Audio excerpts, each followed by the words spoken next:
I'll give you just a moment to respond to the notification about recording.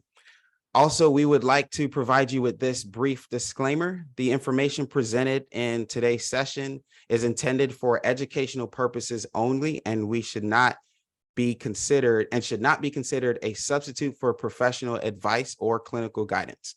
While we strive to provide accurate and up-to-date information, we cannot guarantee the completeness or accuracy of the content that's shared during the training. It's important to note that every educational institution and organization and community may have unique policies, resources, and procedures regarding suicide prevention, intervention, mental health education, awareness, and resources. We encourage you to consult with your school administration, mental health professionals, or relevant authorities to ensure that you are following the appropriate guidelines and protocols specific to your institution and/or organization. Additionally, the content discussed during the session may address sensitive topics related to suicide, self-harm, mental health, crisis intervention, and we recognize that these discussions may evoke strong emotions or personal experiences. We encourage you to prioritize your own well-being and seek support if needed. Remember that taking care of yourself is crucial in order to effectively support others. By participating in this training, you acknowledge and understand that the information presented is not intended to replace professional advice, and any actions taken based on the content are at your own discretion and responsibility. We highly recommend consulting with mental health professionals or relevant experts for guidance tailored to your specific needs and your circumstances. And we thank you again for your understanding and participation. And now let us begin with the training. Put a 1 in the chat if you are excited about today's content. We're talking about burnout, and burnout is real. And oh my goodness, I could use some self-care these days. Anybody else? Put a 1 in the chat if you're excited about today's content. We're going to have some fun. A 1 in the chat if you are looking forward to today's content. So we are going to have our presenter up in just a few minutes. Before we do that, I want to briefly share with you the run of show for today. Our presenter is going to speak for about 45 to 50 minutes. We're going to have 10 to 15 minutes for question and answer. So we just ask that if you have any specific questions, hold them until the end once we get to our Q&A portion. And we're going to answer all or as many questions as you could possibly think of, right? So please hold those questions, but feel free to share your questions in the chat. And that way we can go back to the chat to refer to those questions when we get to Q&A. Also, feel free to share comments or insights or thoughts or suggestions, any of that stuff in the chat during the presentation, because as much as we would like to be in person with you, we're not. So we want to be able to provide some sort of space where we are engaged. This is a safe space for us to have some honest dialogue. So before we dive in and I introduce the speaker, I have one icebreaker activity that I'd love for you to drop in the chat. The question is, what is one thing that you currently do for stress management or self-care? Share in the chat. What is one thing you currently do for stress management or self-care?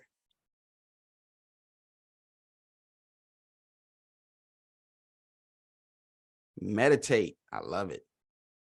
Reading fiction, beach days, journaling, listening to music, taking a nap. Man, naps. I remember kindergarten days. I need to go back to those days. Taking walks. I love it. I love it. Keep sharing within the chat. One thing that you do for self-care and or stress management. While you're sharing in the chat, I want to go ahead and introduce our presenter for today, Carrie Whiteley. She's a registered mental health counselor intern, and she's also a public speaker, mental health advocate, and practitioner. Carrie uses her experience and expertise to help others heal, learn new ways of thinking, processing traumatic events, and gaining new coping skills. In her practice, she draws from diverse therapeutic techniques that empowers others with tools to overcome even the most difficult circumstances. Carrie believes that it takes bravery to heal, and she sees it as an honor and privilege to witness and assist others in their process of healing. So without further ado, I'm going to hand it over to Carrie. And if you can give her a warm welcome in the chat, you can say welcome in the chat or put something in the chat. or clap your hands. And I'm going to hand it over to you, Carrie.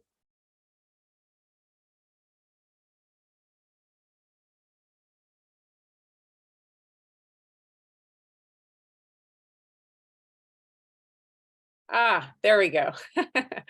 Unmuted.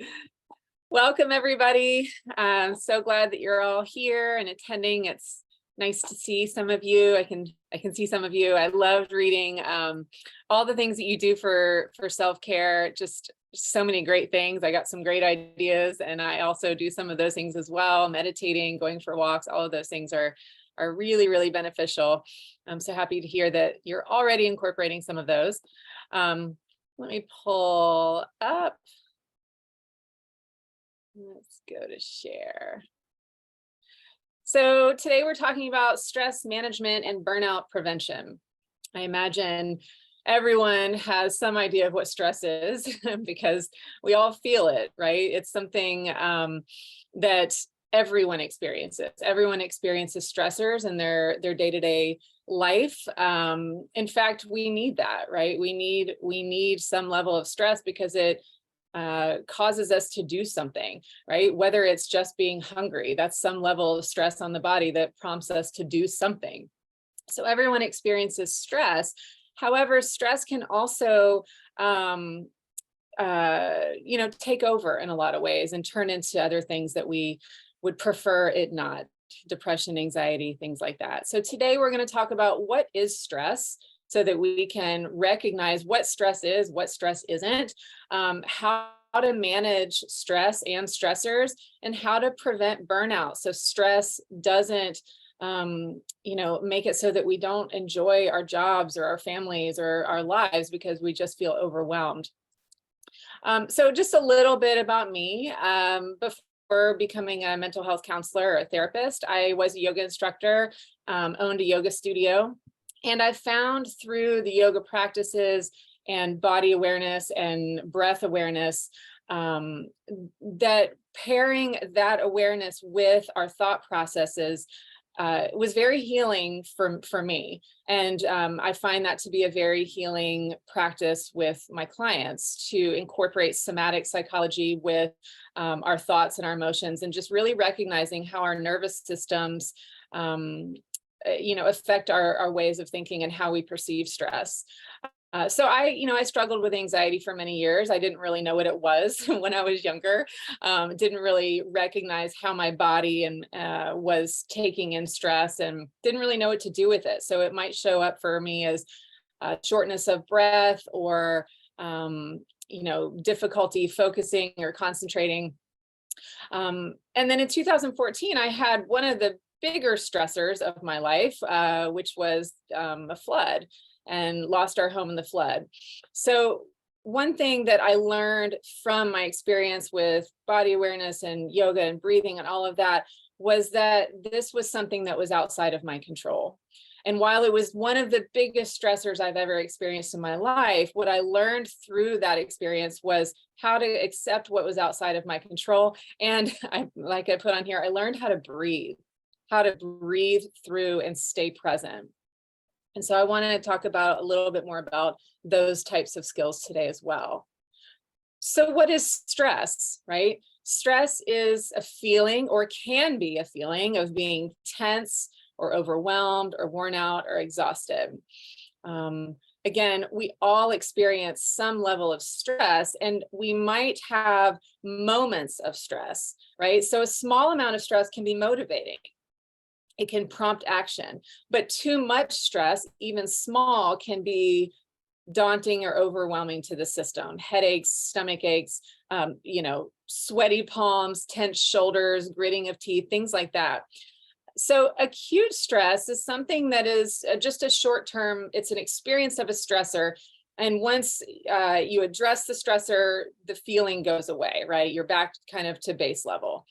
But chronic stress, on the other hand, like a job that is very stressful, or that you're having a hard time with, that you have to do day in and day out, a difficult relationship, illness, something like that. These chronic stressors can really have an effect on our mind and our body, and they can turn into bigger issues such as depression or anxiety as we start to anticipate stress in the next day, right? One of the difference between stress and anxiety is stress is something that's happening right now. It's a stressor that we're experiencing in the moment. Whereas anxiety becomes a reaction to something that might happen. So we start to anticipate stress the next day or the next day or for the next year. So now we've evolved these stressors into a more chronic problem, chronic stress or anxiety and depression. And that has a big effect on our physical body as well. So not only our emotions and feeling maybe down or hopeless or, again, difficulty concentrating or things like that, but it can have an effect on how we take care of ourselves, right? Kind of going back to that self-care that we inquired about earlier, how we're eating, if we're sleeping well at night, if we feel like we're constantly in a tense state, if our body starts feeling pain from being in such a tense state all the time. Oops, sorry about that. Have to go back here. All right. So again, looking at, that we all experience stress. And when I said sometimes stress can be motivating, there actually is an optimal stress level. So if we had zero stress in our life, which I can't even imagine a world where that would exist, where there was no stress, right? You wouldn't do anything. You wouldn't feel prompted to do anything. So we need some level of stress. And then going over to that high level, if we have too much stress, our system gets overwhelmed. It might lead to anxiety, disorganization, and other things. But there is an optimal peak performance of stress. So having a good amount of stress, so that middle level, leads to optimal performance. That's because when our nervous system is under some level of stress, when our body is experiencing that, our brain becomes more focused and a little more aware of what's happening in the moment. So we might really zone into something, right? Kind of that in the zone experience. Can you think about times where you felt that, where you might feel, maybe your energy is up and you're really ready, you're really focused on a task, and you find that you do your best performance, right? Thinking about, and then also checking in with that moment where it tips over to being too much, right? So just kind of exploring that we actually do need this. And in fact, some level of stress helps us to do better work. Maybe we're more alert.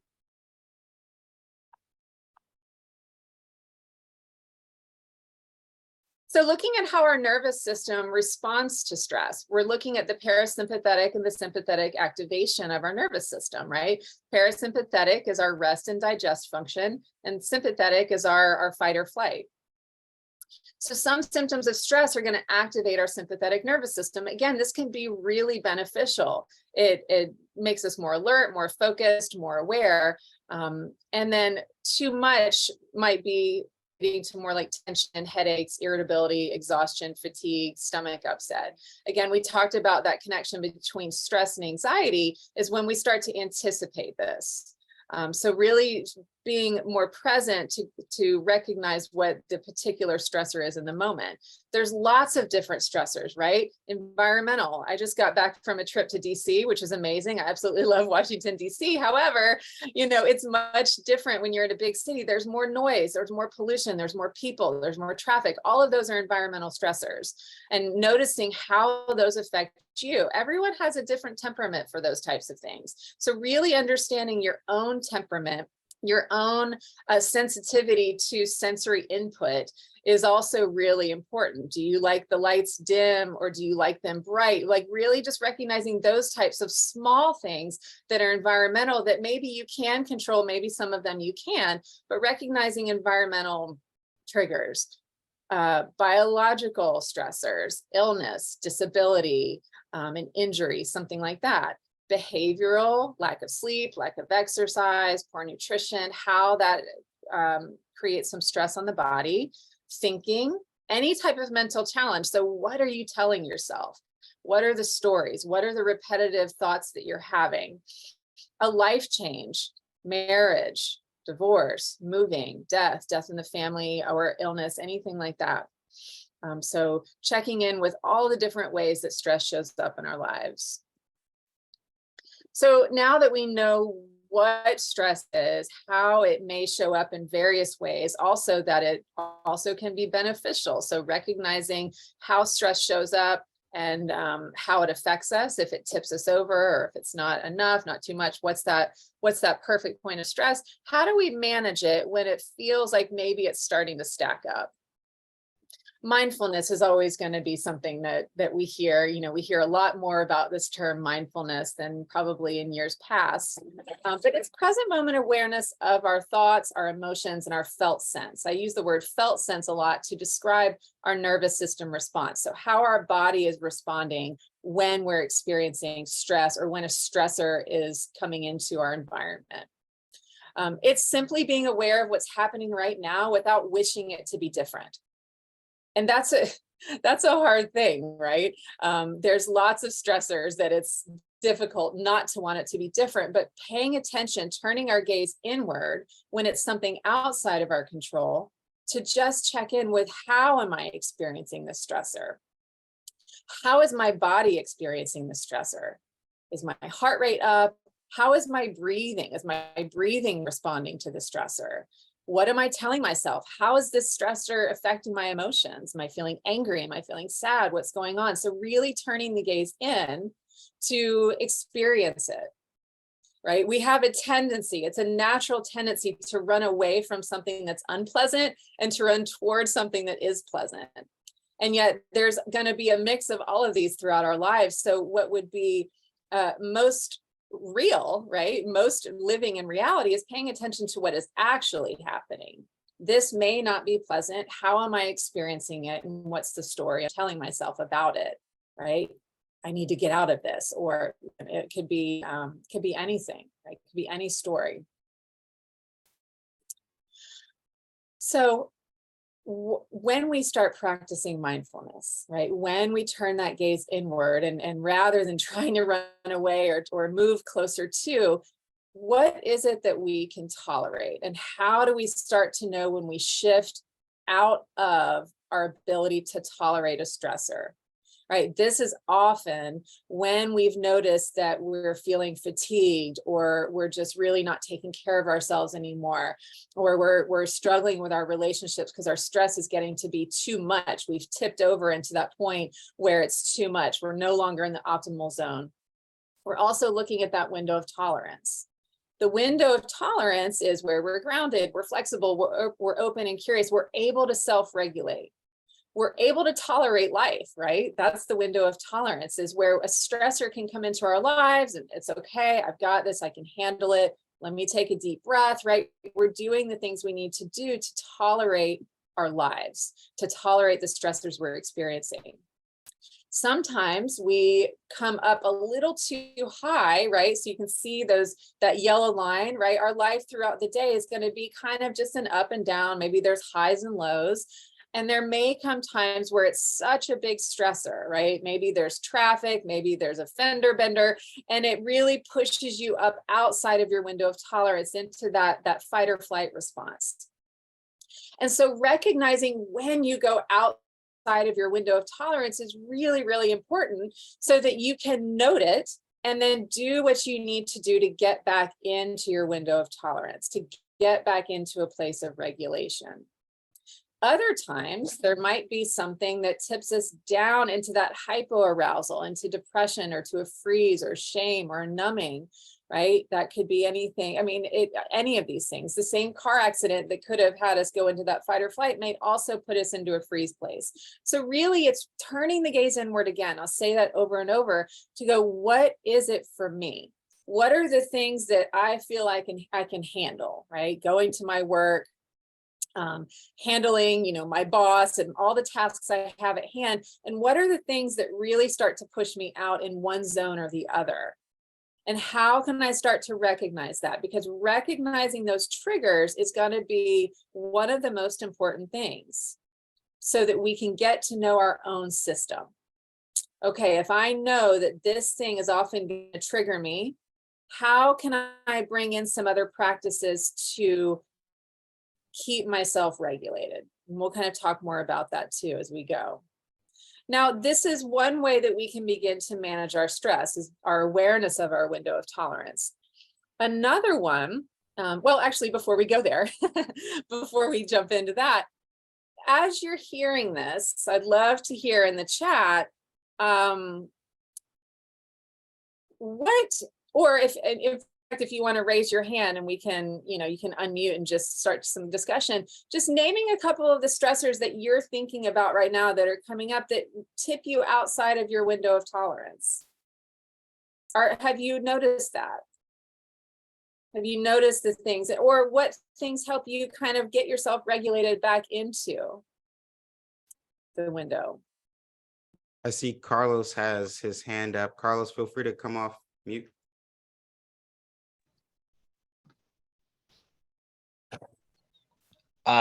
Yes, I'll just say for me though, I noticed for years though that a big thing that was a stressor or a trigger though was, truth be told, my stepfather though, like yelling or whatever.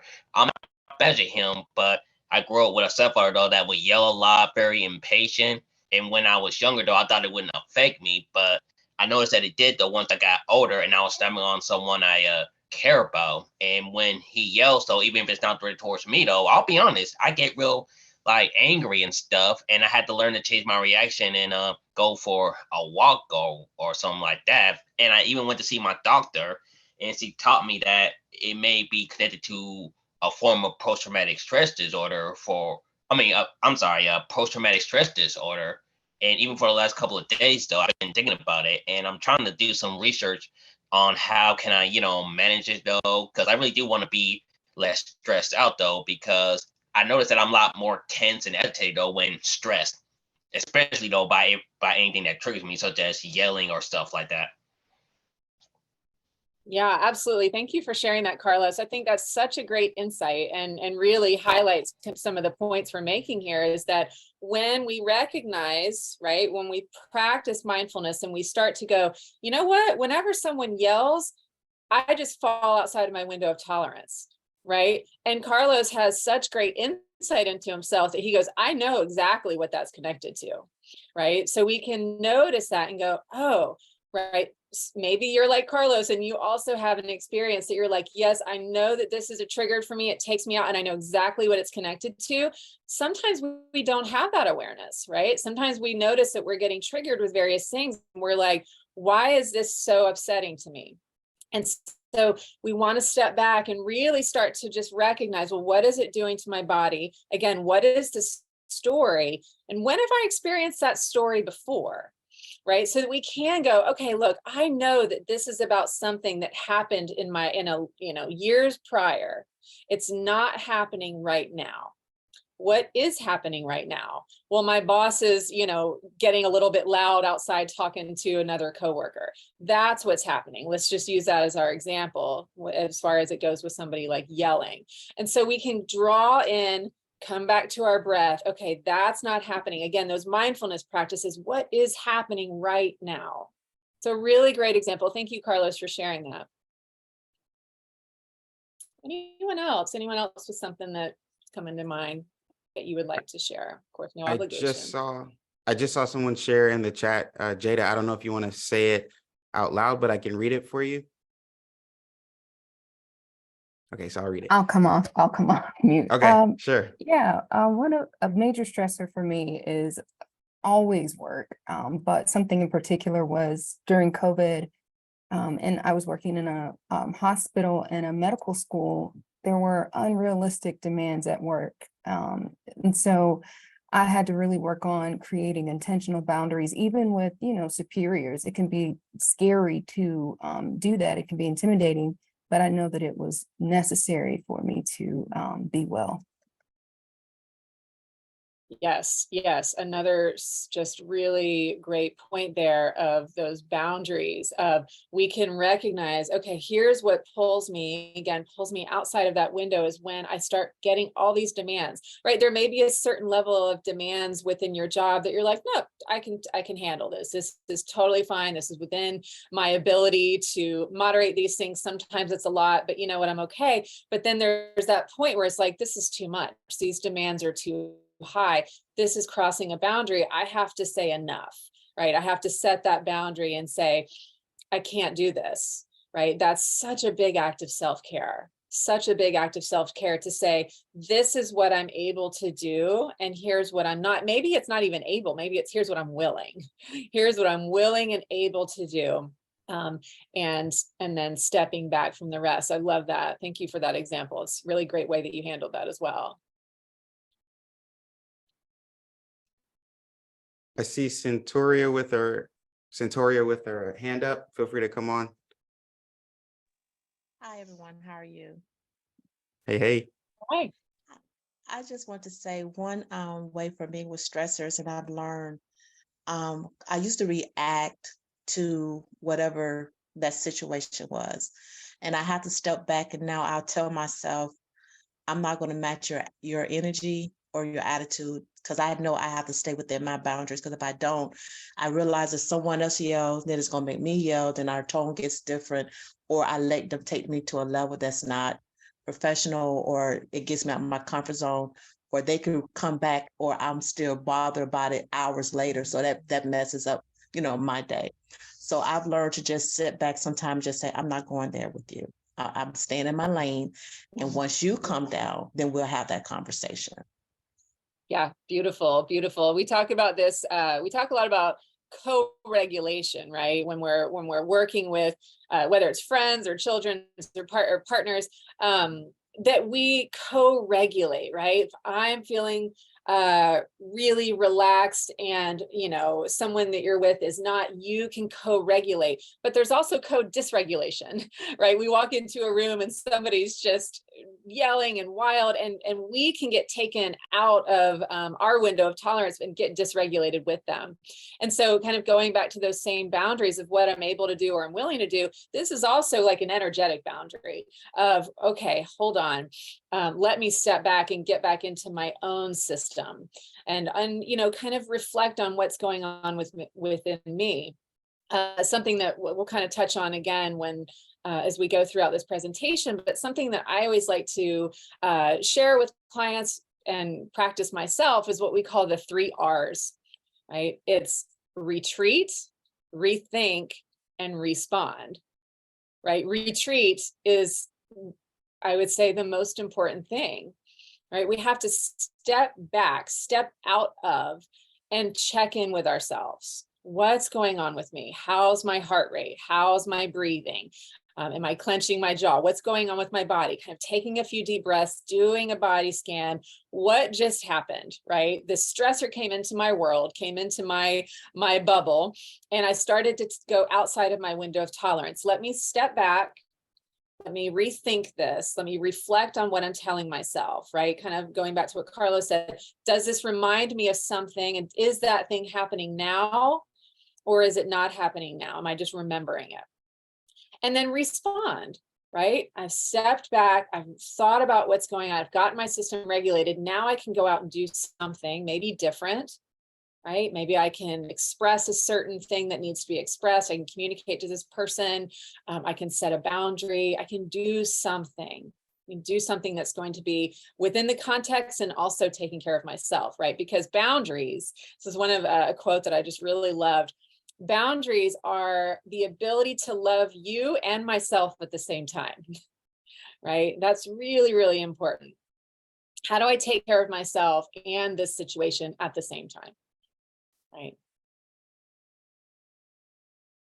Any other thoughts or reflections before I move forward? Abraham, I can't see the chat, just letting you know. I was trying to, but I'm not, I think with the screen share, I couldn't see the chat. Sorry if I'm not responding. Okay. Yep. I don't see anything else. I see Carlos with his hand raised. Carlos, feel free to jump on.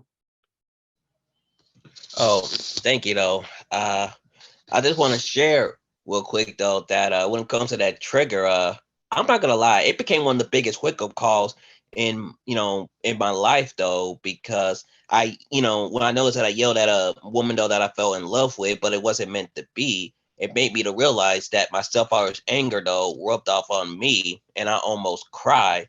And as a matter of fact, that pushed me though to go to therapy, and I thank God that I did though, because even though we did butt heads and stuff, and I friendly apologized, I am thankful though that during the good moment and even during that bad moment, she motivated me though for the better. Because ironically, she said that I needed therapy, and she was absolutely correct. And I thank God though that I got the therapy, and it helped me understand that, man, the best thing I could do for my healing right now is not chase after the cute girl, but to work on myself though, and do things to help them do this to reduce those stress, such as get a job, be more financially able, and hit the gym. And that's my ultimate plan right now, is to do more things though to reduce stress. And I'm currently working on getting my own place when the time comes. I'm not rushing it though, but that's one of my biggest plans right now. That's great. Yeah, that's great. I think that yeah, it's a difficult thing sometimes when we start to really reflect on the things that are triggering us, when we really take that time to check in with ourselves rather than just kind of continue on autopilot. We might have a realization like that, like, wow, this is actually triggering something that feels very familiar.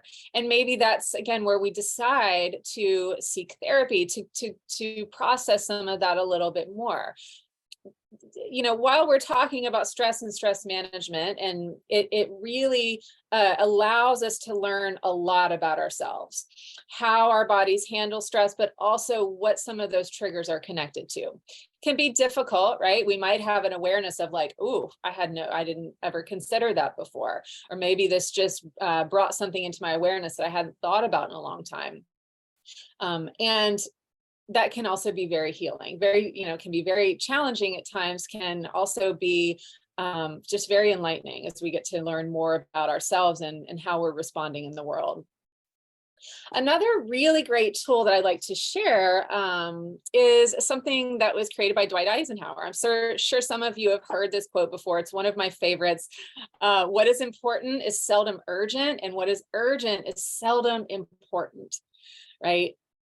Just kind of pausing with that, reading it again, maybe, because we live in a society, especially with social media notifications, where everything is made to be urgent, right? And how does that affect your stress? How does that affect your nervous system? How does that bring you outside of your window of tolerance at times?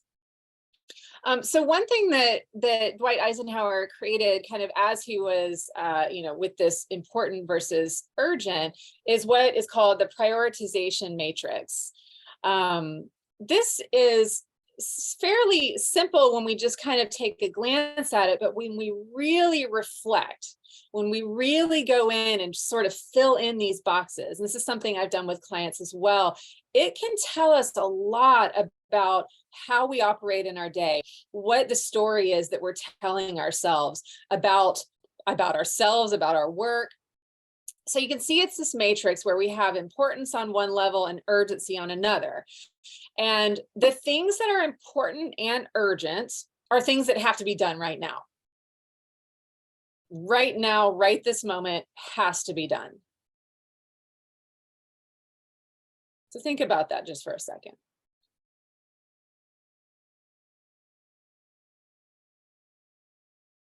Not many things really should fit in that box. Truly. Should be like emergencies, right? But how often do we operate as if everything is important and urgent? And how does that affect your body when you live in that way? Right? There's things that are important, probably a lot of things with your work, with your family, with your life, that are really, they're all important, but are not urgent. Right? That's where we go, okay, I will schedule that. I'll put it on the list, prioritize it. Maybe start incorporating some of these strategies of time blocking.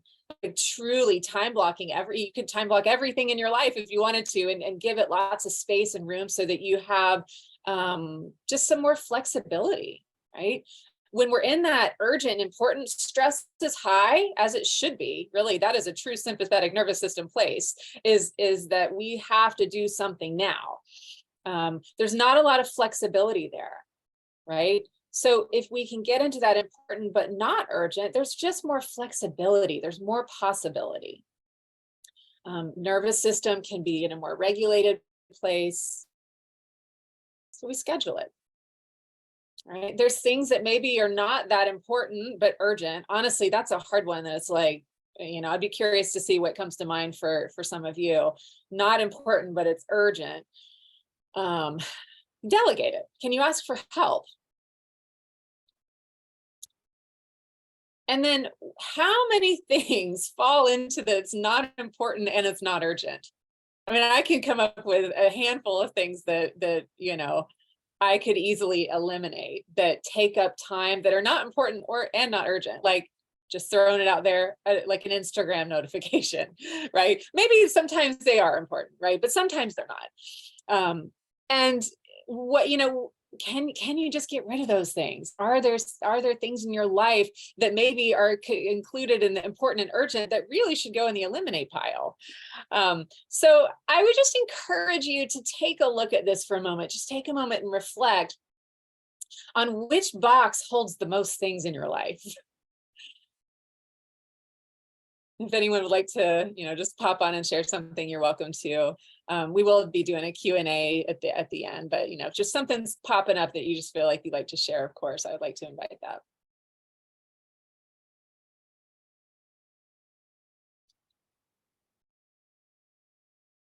Yeah, so recognizing where things fit in your life in this matrix. What things within those boxes take you outside of your window of tolerance? What could you do? Maybe how could you move things around? And what effect would that have on your stress? Right? Sometimes, kind of looking at this, you might be thinking, well, everything feels really important and urgent because it feels like it's not in my control. Like I've got, my boss telling me this, all these people, everything just kind of feels outside of my control, which can really bring us outside of our window of tolerance when we just feel like there's nothing I can do about this. And so we kind of forget that maybe there are things that I can. What can I do here? Right. So we reflect on that. Okay. I call this as the hand drawing. I would ask you if you can jot it down if you like. If, it's kind of fun to do a tracing of your hand. You probably haven't done that since kindergarten. Maybe drawing out your hand. Just do a quick trace of your hand. If for nothing else, just for the fun of tracing. And when you get that traced out, I want you to write down on the inside of your hand, what is in your control? What is within your control? As it pertains to some of the stressors, as it pertains to just, your job.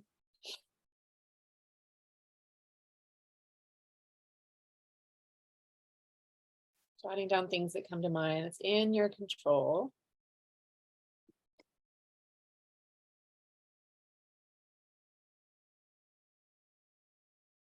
And then on the outside of your hand, write down the things that are not in your control.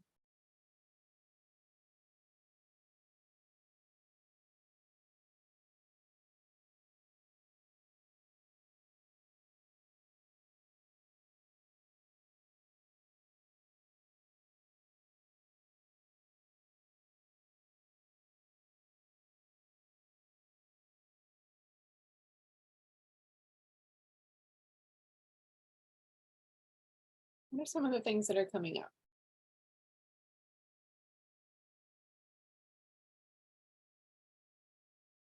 What's within your control? You're welcome to unmute if you would like to to share?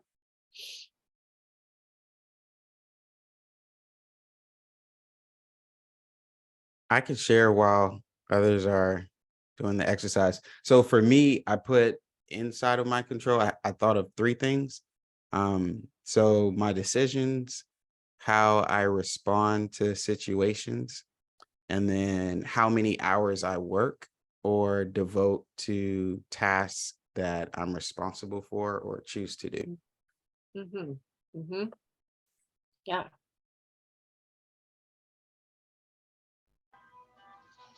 I see. I would say, Oh, go ahead. oh, sorry. I would say though, the way that I manage my time and how much time I give myself to rest in between tasks. Mm-hmm. Mm-hmm. Yeah. I see in the chat, Jenna says, how I react to things. Tracy in the chat mentioned what's within her control, her thoughts, behavior, and what I prioritize, how I respond, and resting. That's a good one. Resting. Yeah. Yeah. What about what's outside of your control? I'm not gonna lie, that one was a little bit harder. I thought about how others respond or react to things I say or do. And another one that kind of hit home, um, without going too deep into why it hit home, I put what people do with the information I share with them is outside of my control. That's right. That's right. Yeah. Uh, for me, I would say sometimes it's my finances, and depending on the situation, sometimes it's people's perceptions though of you. Because sometimes, depending on how some people perceive you, though, that could be a good thing, or sometimes it could literally hurt you. Mm-hmm. Mm-hmm. Yeah.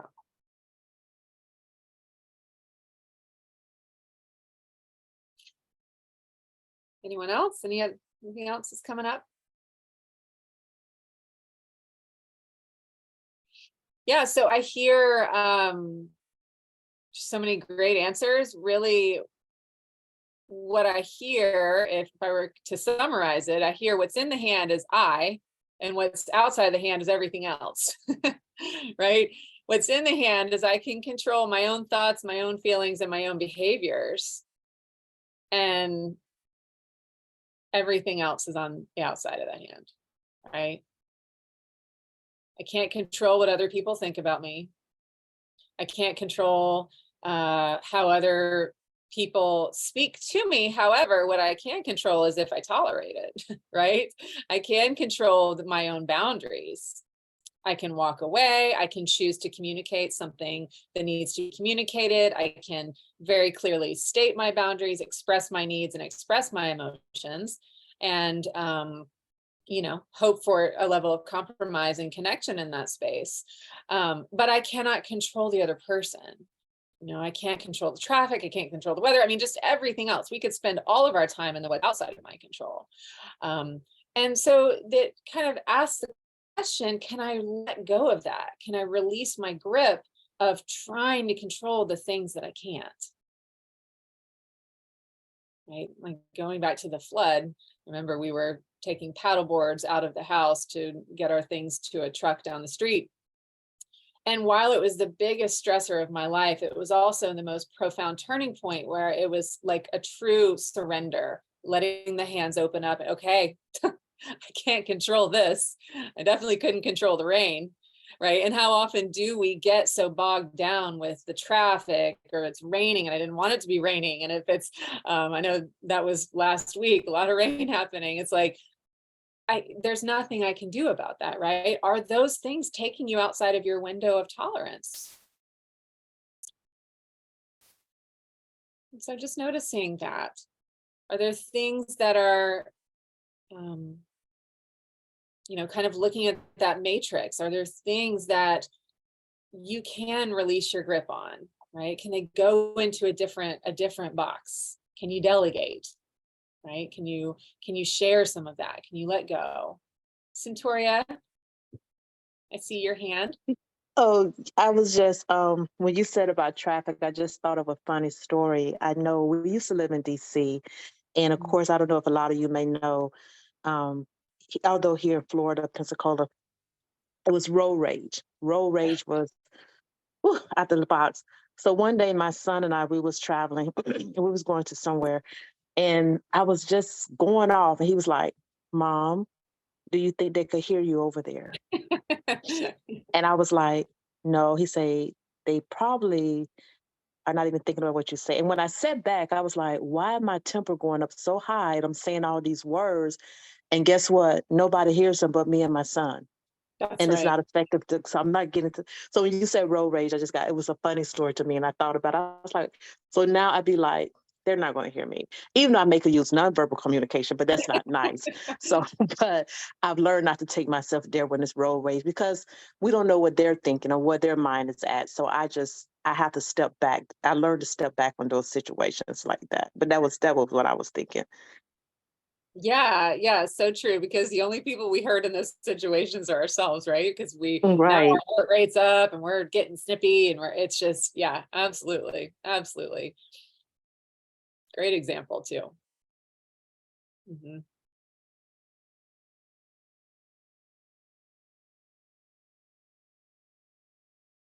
All right.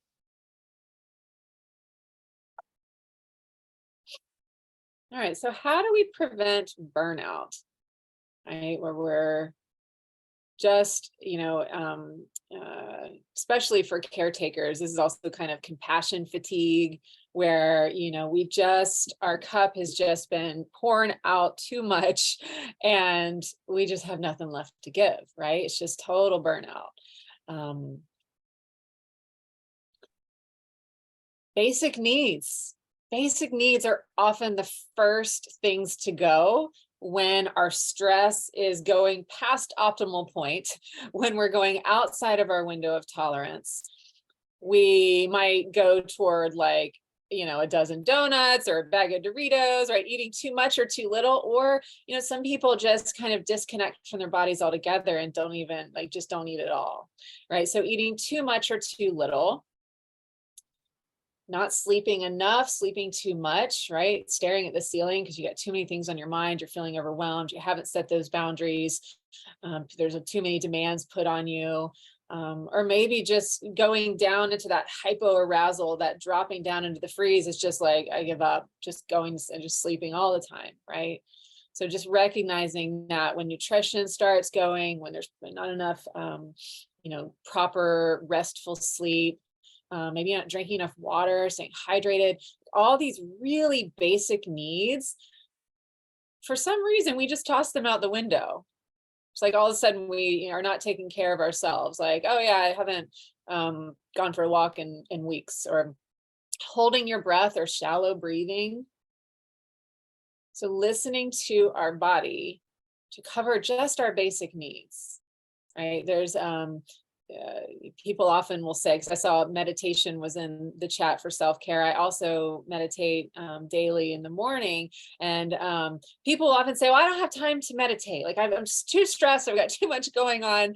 I don't have time for that. And really, like if it's to that point, you should be probably meditating double, or going for a walk twice a day, right? If you feel like you're just so maxed out that you don't even have time to eat well or sleep well or take care of something that you find enjoyable, then something's got to give. Maybe you do more of that thing. Maybe you do more of the self-care. Maybe you do less of the other things, setting those boundaries. So taking care of your basic needs, don't let those be the things that all of a sudden you don't care about anymore, right? Your day is so busy, so you're eating lunch in front of your computer, or you're just grabbing a handful of nuts, right? That's not going to support you. That's not going to support your emotional regulation, right? All of those things are also tied together. How we take care of our body also affects how we feel, how we think. Getting sunshine. I mean, studies show that spending 20 minutes in the sun is really, really beneficial when we're experiencing depression. Abraham, I think you posted something about that recently, about just the importance of getting outside and getting sunshine. Those things really, really do have an effect. So taking care of basic needs. Step one, right? And let's take a look at what Maslow said about that, right? Let's check in with those basic needs. Breathing, right? Checking in with our breath.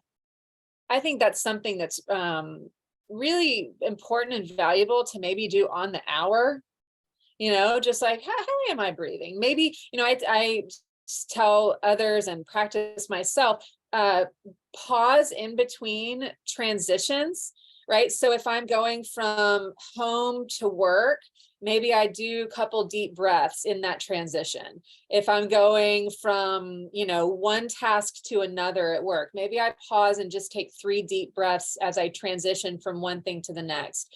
When I'm going from work to home, again, taking a moment just to check in with myself as I transition. So thinking kind of a pause in the transition as a way to just stay connected to your breath. Have I taken care of myself today? Do I have to use the restroom, right? Am I just neglecting the fact that maybe I have to use the restroom? Have I had any water today? What did I eat? So checking with those things, because we can't move up the hierarchy until we have, right? It's hard to stay connected to, our job and doing a good job in our family, that second rung of safety, if we're not taking care of ourselves, right? Again, thinking about that, putting the oxygen mask on yourself first, so that now we've taken care of our basic needs. We're taking care of, our job and our sense of safety and security. Now we have more bandwidth to connect with others, so that our relationships can get the most of our time, and which affects how we feel about ourselves, right? You can just see how this moves up. And yet when we get really, really stressed, those basic needs just go. And everything else just crumbles with it, right? I'm sure there's maybe examples coming to you. I know there's examples coming to me when I'm not taking care of myself, right? If I'm hungry, like hangry, if I'm not rested, because I've let my stress get to a place where I've stopped taking care of myself. Now I'm kind of, I'm maybe irritable with my partner or my children. Then I feel really bad about myself. Oh, why did I do that? I shouldn't have done that, right? And all of that is so intermingled. So making sure you're eating and sleeping, right? All those things are so important. So coping. Right? So there's a difference between managing our stress and managing our day-to-day, staying within the window of tolerance, just kind of staying connected to that. Coping is different. Coping is when we have an experience that may feel overwhelming. We need something immediate to cope with it. So we might reach out to a friend. Maybe, one of the resources I know Speaks to Inspire provides everyone with, calling a hotline if it feels really, really overwhelming. Just reaching out to family or friends to talk about the things that are on your mind, to talk about how things are affecting you. Maybe it's with a coworker, right? Maybe sharing in a way like, I need help, reaching out for help, maybe journaling, right? Maybe it's something you want to just explore and process within yourself. Gratitude is a really, really important antidote to suffering. It allows us, when we're dealing with maybe heightened stressors, especially if it's something like one of those biological illness or injury or something like that, that can feel like it just takes over. And yet there's always something we can be grateful for. And so we can hold space for both, right? It's not a like diminishing what's the stressor, but it's also holding space for what's going right.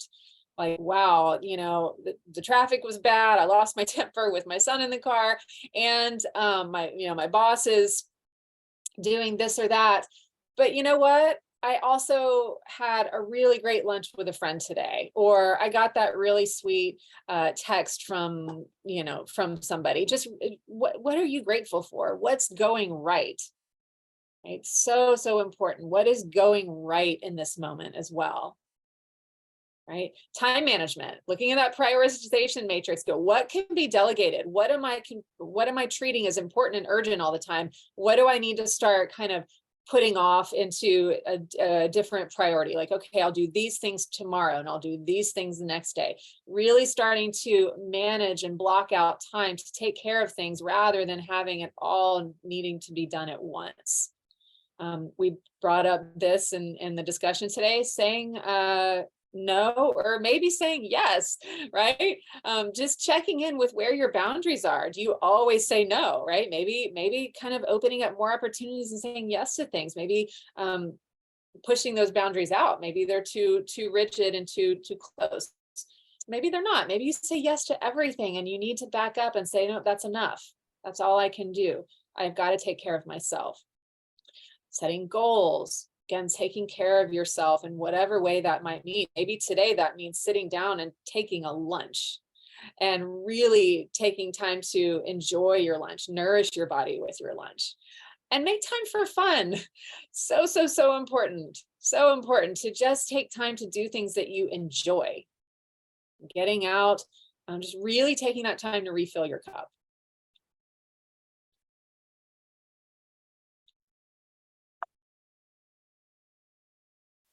Healthy habits, right? These are things that are a little bit different than coping.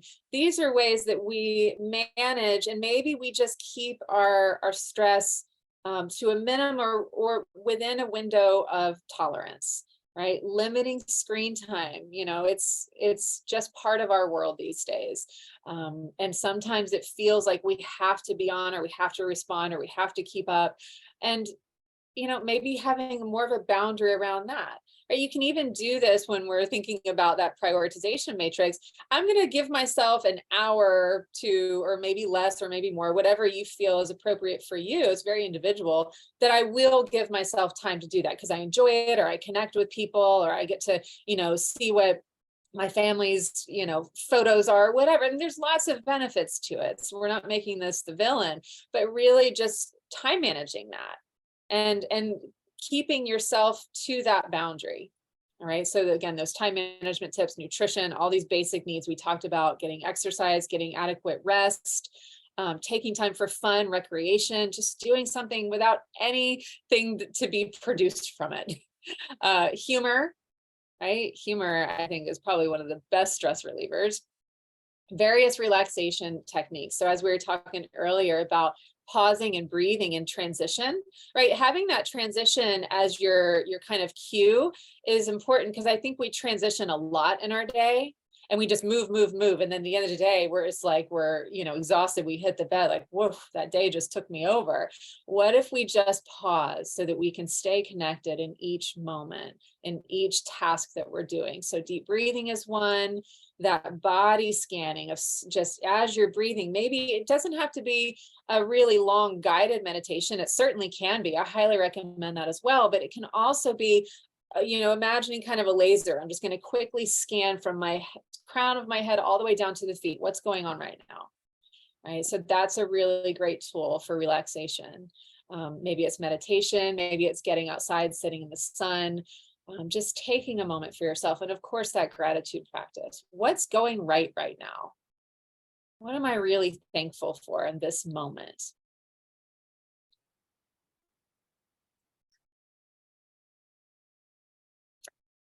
I would like to invite either unmuting, raising your hand, or throwing into the chat. What are you grateful for right now? What are you grateful for in your life in this moment? In this particular moment, right? Really practicing that present moment awareness.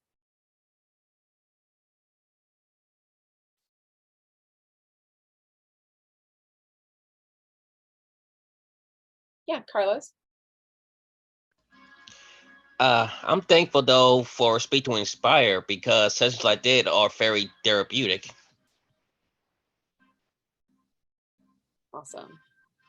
Yes, thank you. Thank you for sharing that. I am grateful to Speaks to Inspire as well. And I'm really grateful to be on with all of you today, and your willingness to be present and share.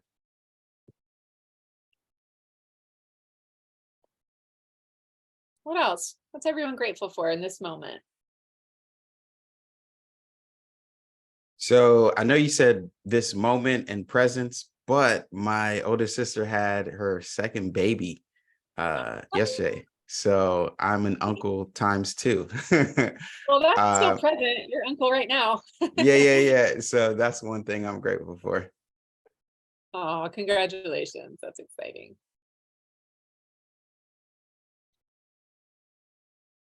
Good health. Absolutely. Yeah. That is absolutely worth some real gratitude.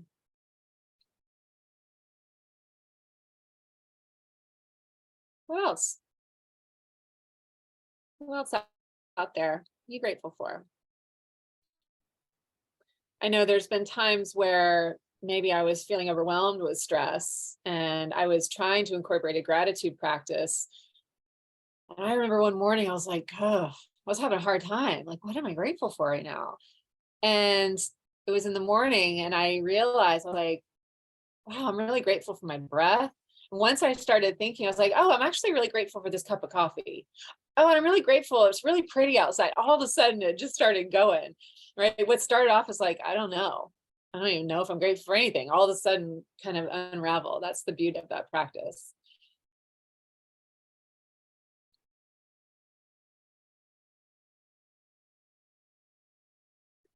So something to continue to reflect on is what's going right.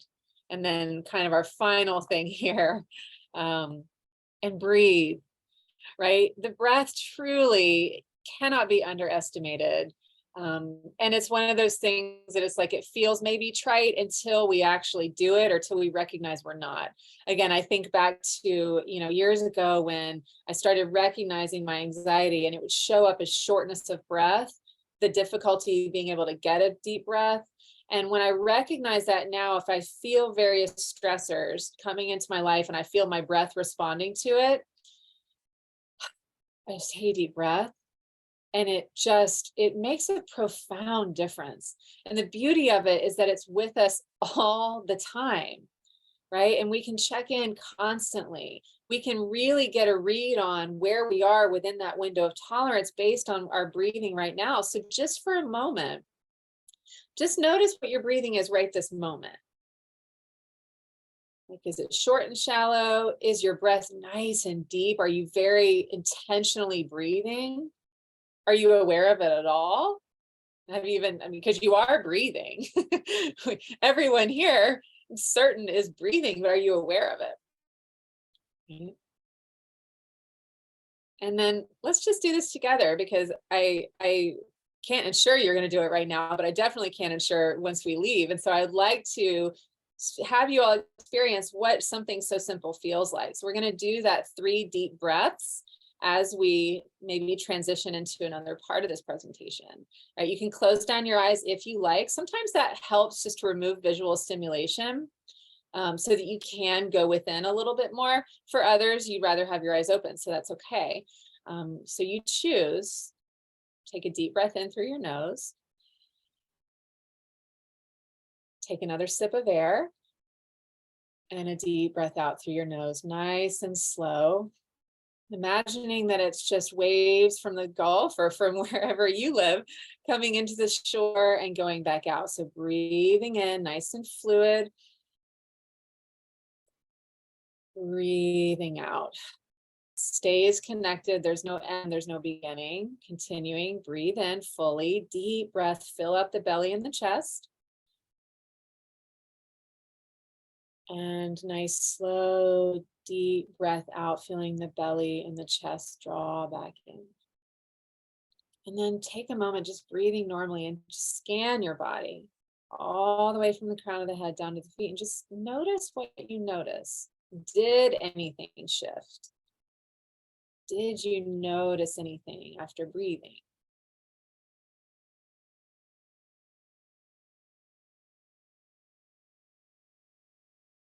When you're ready, you can open your eyes.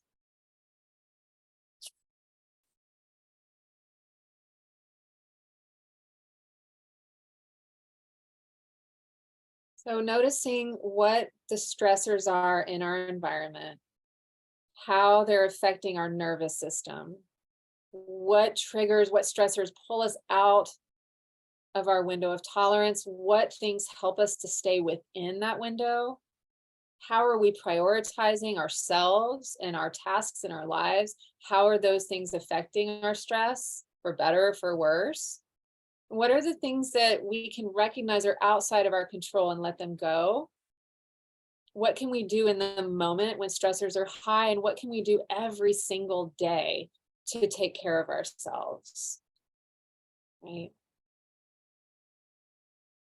Thank you all so much.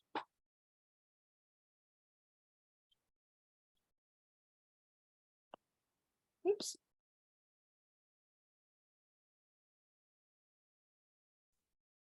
Awesome. Thank you so much, Carrie. If that was helpful for you, put a 7 in the chat. We're going to dive into Q&A in just a few moments, and we're also going to share an opportunity for you to connect with Speaks to Inspire and potentially bring this workshop to your campus, to your organization, whether virtually or in person. We're going to share some limited time offers before we head out today. But what I would like from everyone here, if this was helpful or if it was not, please take a moment and share your feedback with us. I've just shared a link in the chat. You're going to either scan the QR code and you're going to enter the word speaks, and then it's going to take you to a very brief feedback form, and it's going to take you less than 2 minutes to complete it. As soon as you complete it, it's going to take you over to a PDF document with a list of resources, a bunch of different resources, podcasts, apps, books, hotlines, ways to find a therapist, ways to share resources with your students, your staff, your colleagues, a ton of resources that we have compiled over at Speaks to Inspire. It's going to be delivered to you for you to download as soon as you complete the brief survey. So as you are doing that, I'm going to play some music and we're going to dance a little bit while you're filling out the form. And then I'm going to see you in about 2 minutes so that we can do some Q&A with Carrie before we jump out. All right, so I'll give you some time now to fill out the brief survey. See you in a little bit. Carrie, if you don't mind, stop sharing and I'm going to share my screen. Gotcha. Thank you.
All right, we got about 60 more seconds, and then we're going to dive right into some Q&A.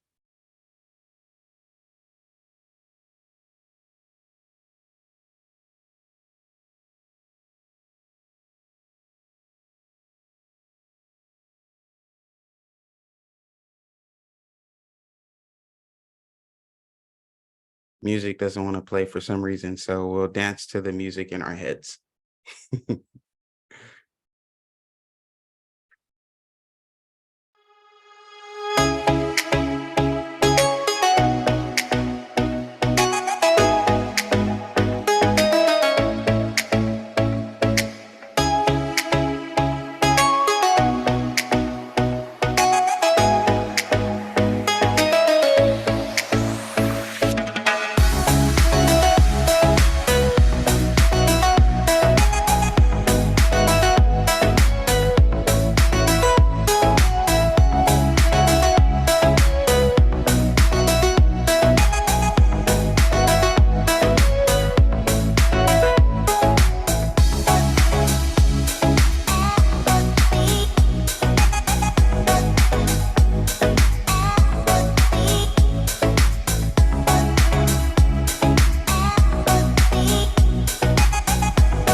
All right, awesome. Hope you had a chance to fill out that very brief survey and receive the document with mental health resources. Without further ado, we're going to dive into some Q&A. We have some time to take about 2 or 3 questions. So if anyone has any specific questions for Carrie in terms of what was shared today, or any thoughts or concerns or suggestions that you'd like to share or ask, feel free to come off of mute and share your question, or you can share it in the chat, and I'd be more than happy to ask a question. If you'd like to keep the question anonymous, you can send a direct message to either myself or Carrie, and then without addressing who it's coming from, we can answer that question. So feel free to ask any questions.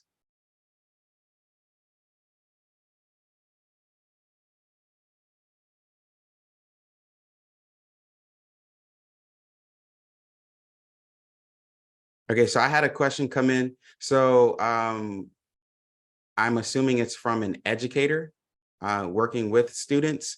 What are some ways that this individual can prioritize self-care for themselves while also promoting self-care for students who they have identified may need to, I guess, put more time into self-care? Me kind of summarizing the question. Does that make sense? Or Yeah, recognizing that a student needs to take care of themselves, recognizing that they're not.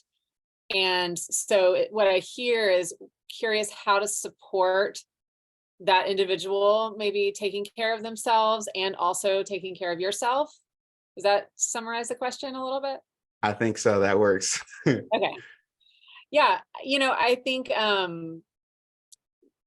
I think that's a really great and important question. I think that modeling self-care is a way to sort of support and help maybe a student. Modeling that, right? Showing how you take care of yourself to honor your needs. And again, recognizing, although it's really difficult, I'm sure, as an educator with students, recognizing that that's outside of your control. While you have so much influence as the educator, right, to model, to role model, to teach, to guide, there's also that point at which you can't do it for that person, right? And so if there's a very specific, sounds like there's something very specific in this, maybe, depending on what the circumstances are, having a conversation as far as like a teaching or a guiding moment, or making it part of like a lesson, like really sort of teaching the group about the importance of, maybe it's through Maslow's hierarchy, like how we take care of our needs, starting from those basic needs and going